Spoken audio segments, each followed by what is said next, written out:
So we just got back from Good Friday service. We went to the Ottawa Valley Vineyard Good Friday service this morning. It was outside. It was so cold.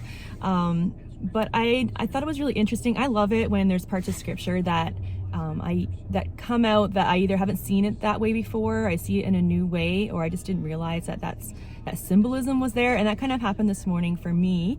Pastor Ahren was sharing about that moment when Christ gave up his spirit, when Jesus, when he died and he gave up his spirit. There were three things that happened. And he brought in the symbolism of Hebrew fathers, what happens, the process that they go through when they have a son that has either run away or, they've lost that connection, they've lost that relationship with that son. And in that moment before Jesus gave up his spirit and he died, we know that God had turned his face on him, right? We hear Jesus cry out, Eloi, Eloi, lama sabachthani, which means, my God, why have you forsaken me? And in that moment, God turned his face, turned himself away. His presence was no longer with Jesus. And he felt that brokenness, that emptiness, that disconnect, that abandonment from his God. Right. And there was a couple things that Pastor Ahren brought out. One was, this was the first time in Matthew that Jesus actually referred to God as my God instead of Father. I thought that was really neat, where it's like he always referred to him as his Father, right? When in the Garden of Gethsemane, he says, my Father, take this cup from me. And this is the first time that he actually refers to God as my God. And that brokenness, that disconnect from his Father is evident. And God turned his back from him. And so Pastor Ahren brought up the symbolism in Hebrew fathers. When that happens, there are three things that they do. And that symbolism is brought out in that moment when Christ gave up his spirit and he died. And the first one is that Hebrew fathers would put ashes, black ashes, on their forehead.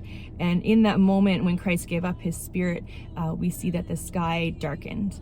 The second one was that Hebrew fathers, when they had that disconnect, when they had that abandonment with their sons, they will fall to the ground. When they lose a son, they will fall to the ground and they will pound the ground. And we see when Christ gave up his spirit that there was the earth shook. It's like a big earthquake, right? I just like to think that God, that it's almost like he was pounding his fist, right, in grief that he had to turn his back on Jesus. And then the third one, Hebrew fathers, when they lose a son, or that relationship is broken, they will tear their clothing.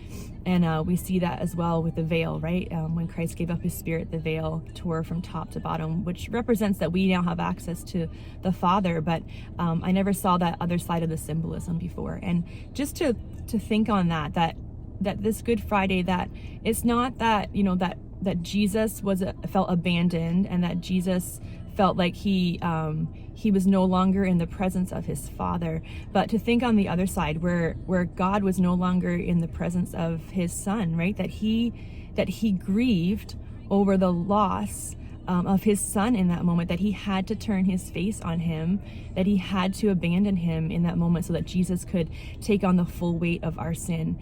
And that grief, with the sky darkening and the earth shaking and the veil being ripped, just that symbolism of God, and just deep grief over what he has to do, what is required for us to have a relationship with him.